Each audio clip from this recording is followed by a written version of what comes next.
All right. Hello, everybody, and welcome back to the Pastrami Nation podcast. My name is Nolan Smith. I'm the editor and co founder of Pastrami Nation. We are the meat of pop culture.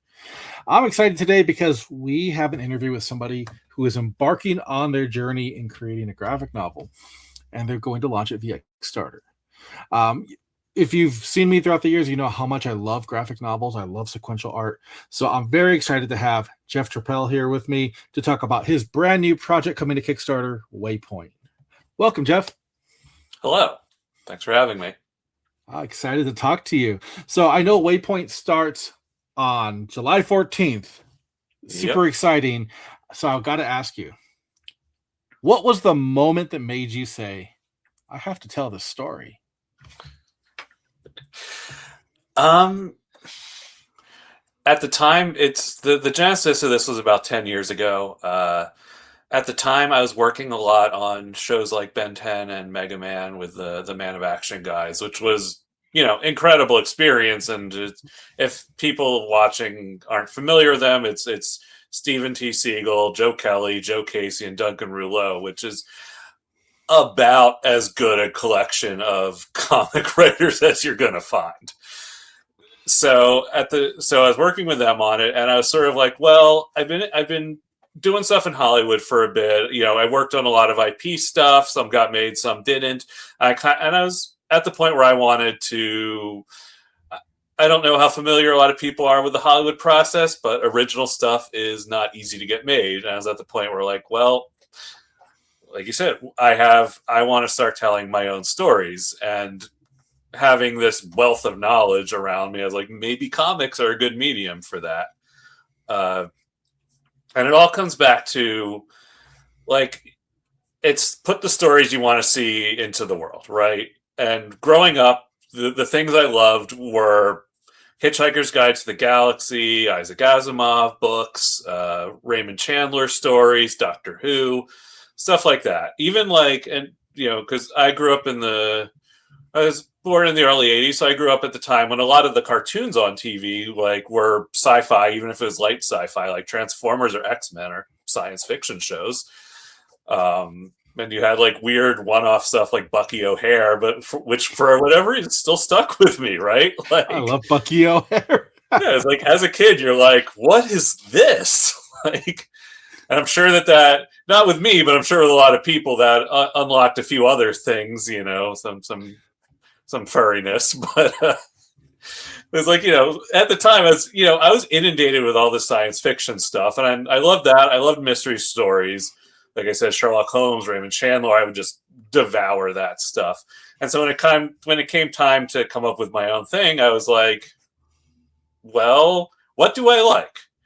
Right? What are the things that I want to see more of in the world? And science fiction and mystery are two of the big ones. I have other interests, but those are, I think, kind of the foundational genres that I love.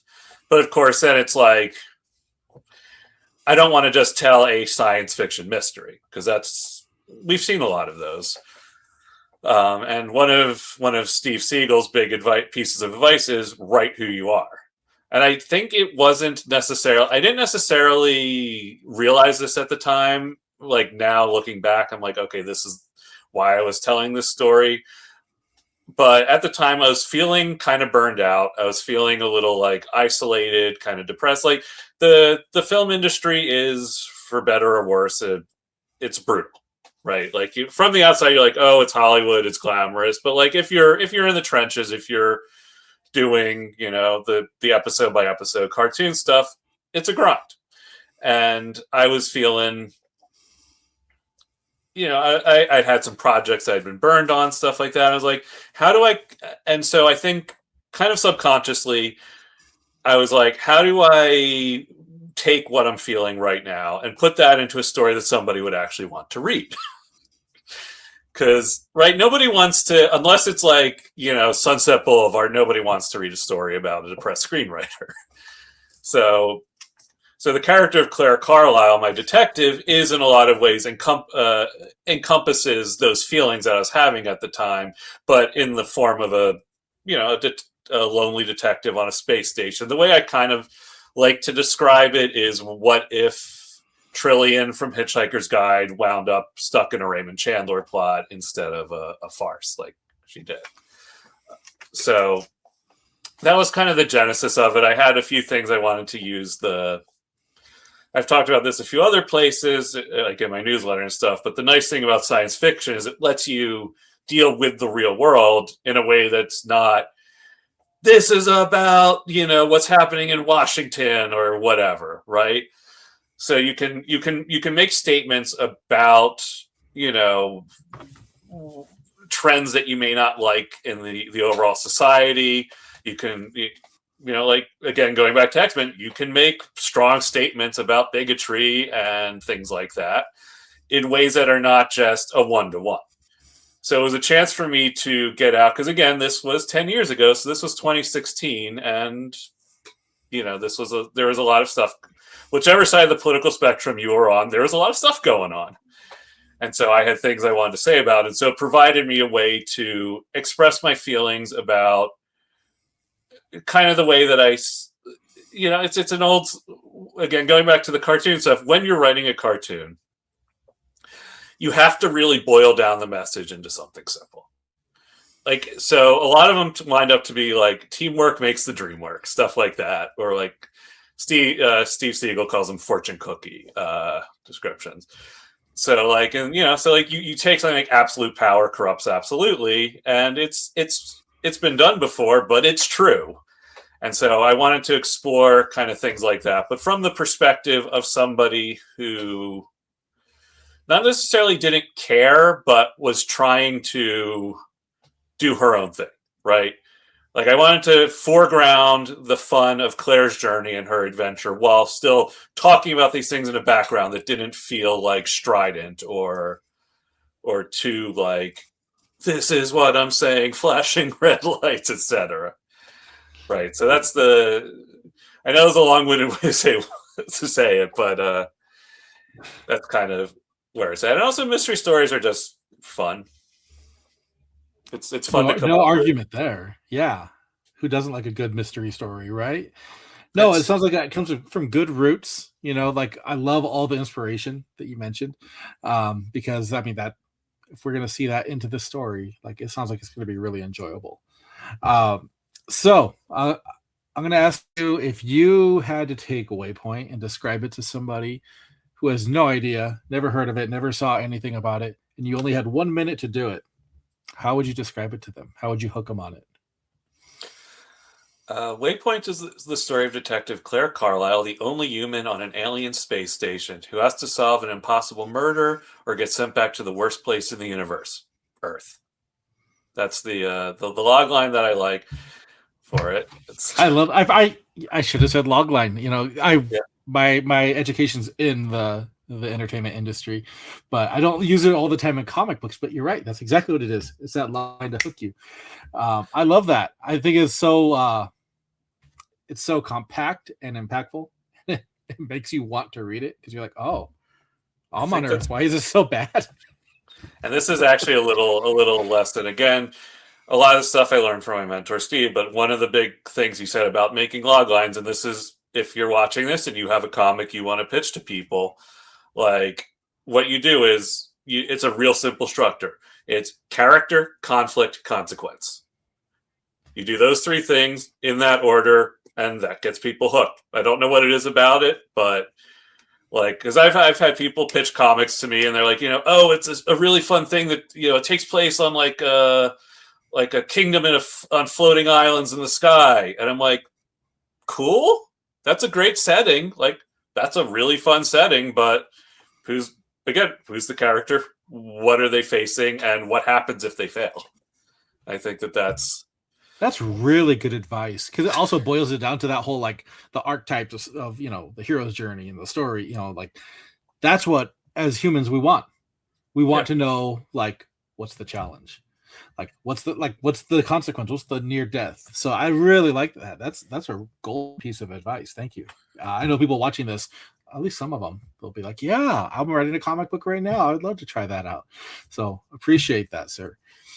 Now, Claire seems like a really interesting lead. So what makes Claire the right person to tell this story? for me, the thing that kind of hooked me into this world, and it's not necessarily. I'm not saying I'm the first person to come up with this idea. Obviously, there's 100 years of science, at least, of science fiction that I'm drawing from. But for me, what made this project fun to me is the idea that she is the only human on this station. You look at a lot of stuff like Star Trek or the culture books or things like that. It's all universes where humans have spread out. They have a presence. Or they're the dominant species, or they have an empire or something. People are like, yes, those are humans. I have a strong feeling about humans. I'm going back to, and again, I keep going back to Hitchhiker's Guide to the Galaxy because that was it for me. But like in that book, the fun thing about that is that like even though everybody's more or less humanoid, like nobody gives a shit about Earth, right?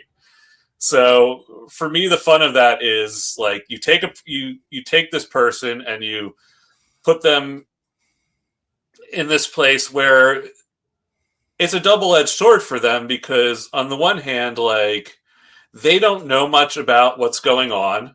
Like, so Claire gets a lot of her information from she's a reader, so and she wants to learn, so she'll read tons of stuff, but she's getting all her information from basically space Wikipedia that she's working off of. So she doesn't have this kind of inbuilt knowledge of the universe, but also on the flip side, she doesn't have prejudices against these things. She doesn't have like these previous thoughts about like, oh, the Khazad Empire is evil or whatever. She's just trying to do her job. And I think that's what it ultimately comes down to for what makes her fun is she desperately does not want to get involved in anything bigger than what is the case in front of her. But she has to, obviously, or you don't have a story. But the fun thing is that because it's so focused on her and she's just straight ahead, like, I need to do this thing, you can get all that fun kind of outside color without necessarily getting into large chunks of exposition or things. Like again, since I'm drawing on this, one of the fun things about working in the science fiction world, especially if you're going more on the pulp side than like the hard science fiction, like here's how everything works kind of thing. Like you are drawing on a world that people are familiar with. And if you're going to do that, you got to kind of lean into it. So, obviously the Khazad, which is the kind of tiger-looking race, they're my little nod of the hat to Larry Niven's Kazin. Like, there's lots of little references to, again, Hitchhiker's Guide. There's some references to, like, the Doom games. There's stuff like that. It's just, you have these previously existing things that you can just plug in there, and people will look at it, and they will immediately know what it is. And as a writer, that's a really useful tool.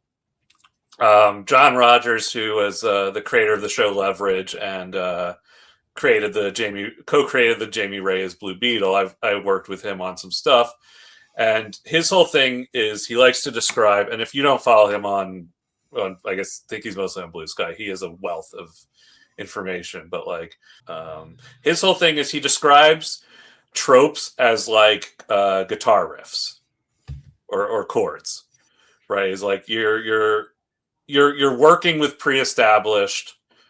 these pre-established tropes as a way to, I think it's more chords. It's you're working with these pre-established things that people recognize, and you're using them to make it your own thing and tell your own story and create your own song, create your own riff. And so for me, again, going back to Claire, it's really fun to me to have this character wandering through this kind of slightly tropey science fiction world who's just like, who on the one hand thinks it's cool, but on the other hand it's also very annoying to her because it keeps getting in the way of what she's trying to do. She sounds like a fun character to lead this story. So you've worked in animation before. Can you tell me what the biggest difference is between working on an animation story versus working on writing your first graphic novel? What are those differences?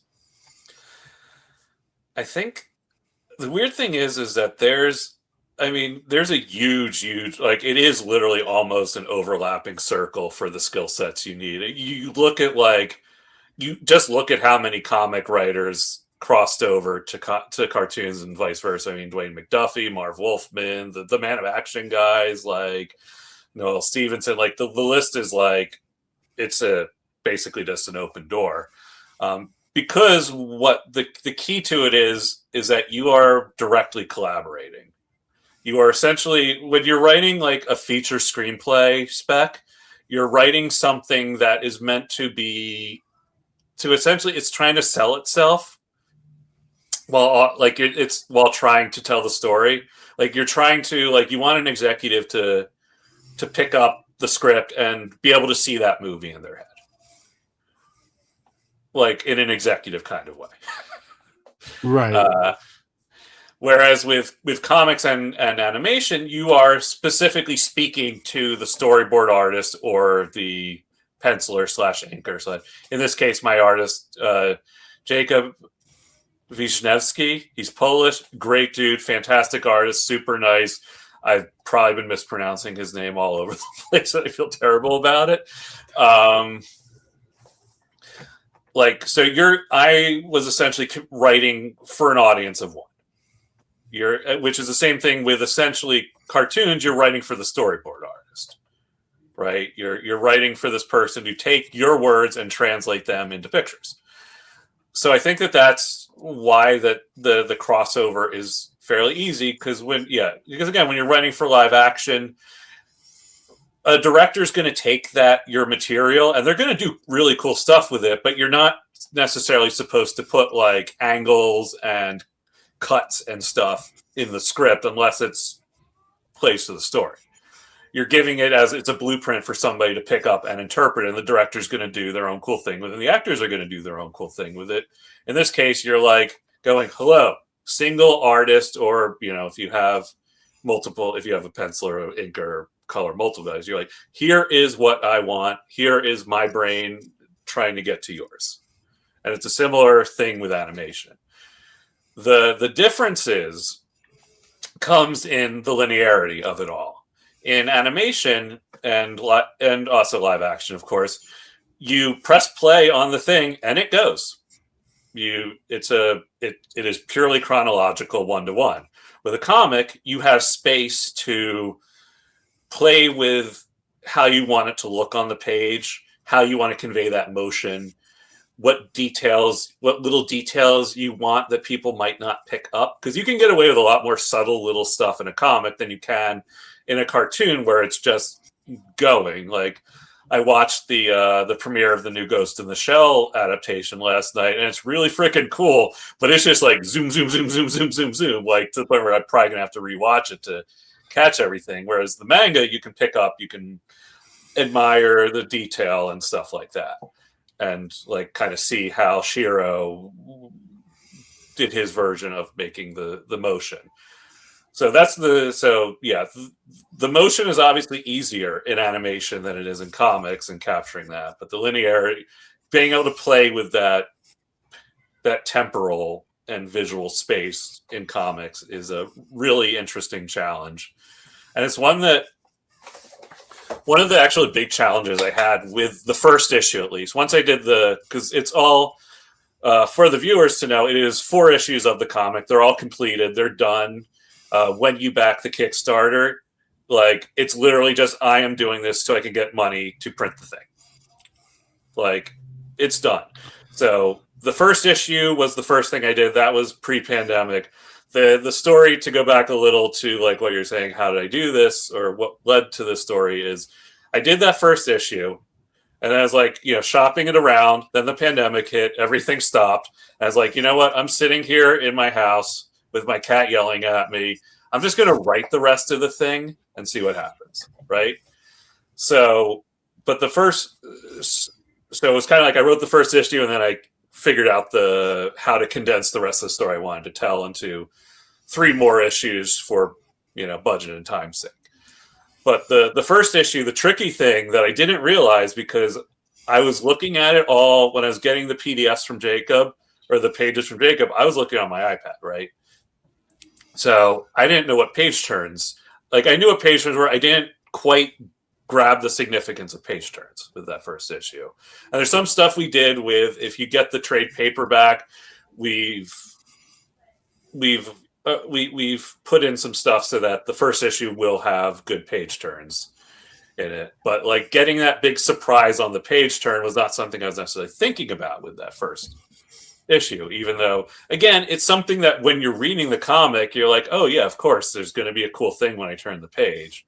But it's not like, especially translating from digital, where every time you turn the page, it's a page turn, right? Page 1 to 2 to 3 is, every single one of those is a page turn. So figuring out how to do that for print, it was a little bit tricky. I can understand that. Yeah, and it's one of the cool little features in graphic novels and comic books, right? That to be able to master that page turn, so that way you get somebody going page after page after page to the end, and they feel like they earned every page.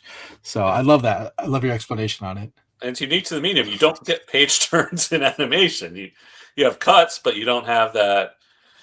You don't have that specific control. Again, like I was saying with space, and I struggle with the right words to use for that. Space and linearity and temporal nature of it is, you're viewing each 2-page section as its kind of own space, and you have to consider how the viewer is going to move through that space and how best to use that to get the pacing and everything that you need, that in an animated thing you would get just by literally having it paced, right? Right, because you have that motion versus, in a comic book page, like space is such a good word for it, because there's also the space in between, the gutter, right?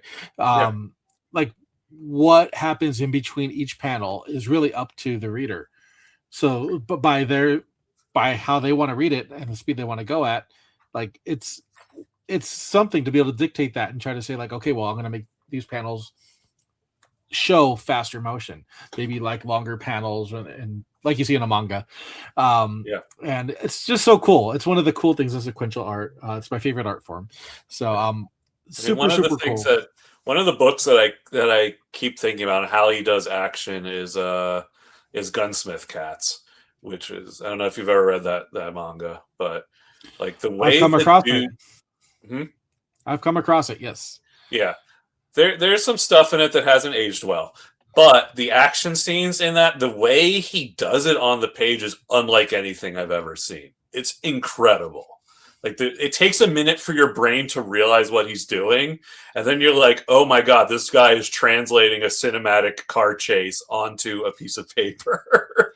And that's a work of art in itself. Like, geez, to be able to do that onto this printed paper, like, that's pretty cool.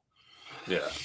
So it's like, so if I may show an example from the book, like, you have like this page here, which is a little chase sequence later in issue 1.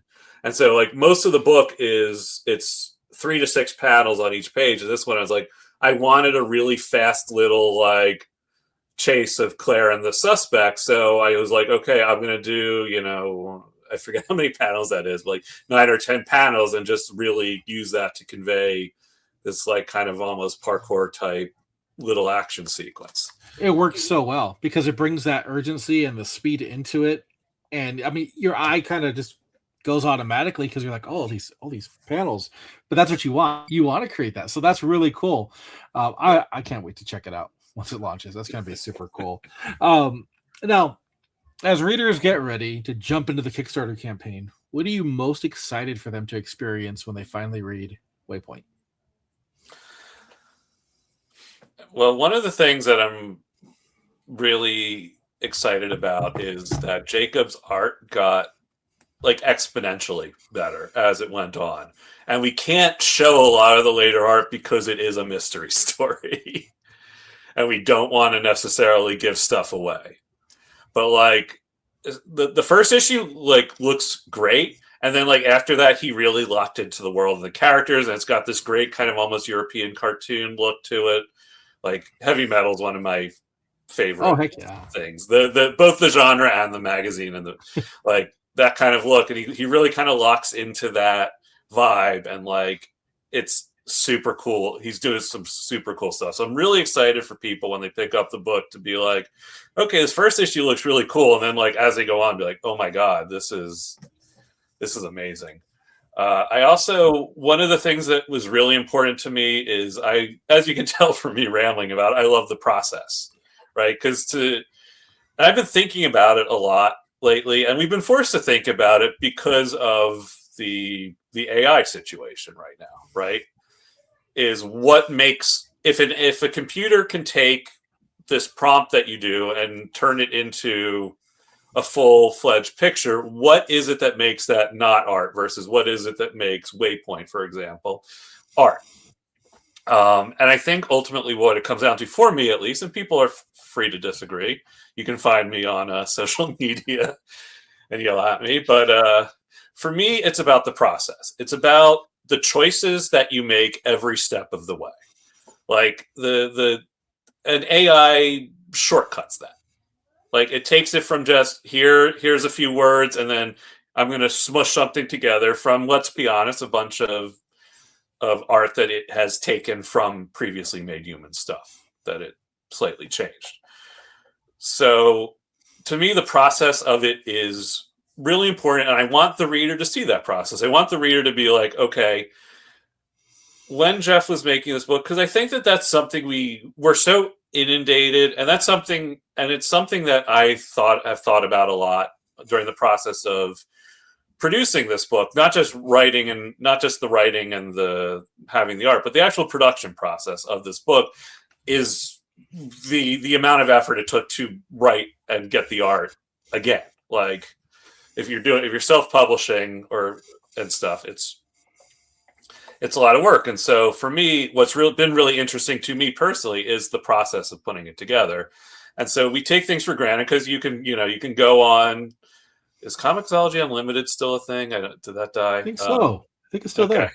You can go on there. You can download, a bunch of Image comics. You can get Humble bundles. You can get Marvel Unlimited and DC and have access to a wealth of art, of like history of art through that. But to me, it's like actually going through the process, like, oh, what makes this interesting and cool to me at least is here's how I did it. Like here's the different choices that I made along the way. So when you get the book, you're going to get a ton of notes on the characters, like a bunch of early sketches. You're going to get playlists from me, which is, as you can probably tell, I like music. So, and that is one of the nice things about that kind of ease of convenience is I can put a little Spotify code in the books, and whatever you may think about Spotify as a company, it's really convenient to be able to go, here is the playlist that I kind of want you to listen to and, maybe think about while you're reading the book. And so being able to have all that stuff in there for me is really cool. And I'm not saying it's not things that we haven't seen in the back matter of comics before, but since it's my first time doing it, I'm like, I want to make sure that people kind of get a sense for that this is a product that is made by humans. And I think that that's really important in today's world because so many things now we aren't sure if they are. Agreed.